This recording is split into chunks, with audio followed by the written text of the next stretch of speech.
Ever wondered about the unique and unusual fruits and vegetables you can grow in your own backyard? We're about to embark on a gardening journey, exploring a variety of unique edibles that can be cultivated at home. Prepare to expand your gardening horizons with these fascinating fruits and vegetables. First up, the exotic dragon fruit, a cactus that produces a stunningly beautiful fruit. Its vibrant pink exterior houses a white or red flesh speckled with tiny black seeds. Its taste? A delightful blend of sweetness and crunch. Thriving in warm climates, this fruit is a unique addition to any garden. Imagine biting into a slice of dragon fruit you've grown yourself.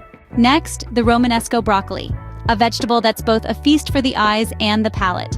This unique edible is adorned with stunning fractal patterns and packs a distinct, nutty flavor. Cultivating it isn't too tricky either.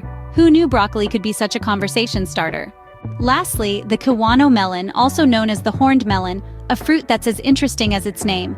This unusual fruit sports a horned skin and jelly-like interior, thriving in warm, well-drained soil and full sun. Add a touch of the exotic to your fruit salads with homegrown kiwano melon. These unique edibles are sure to make your garden the talk of the town. Just imagine growing dragon fruits, Romanesco broccoli, and kiwano melons right in your backyard. So why not give these unusual edibles a try? And remember, if you've enjoyed this video, don't forget to like and subscribe to our channel for more gardening adventures.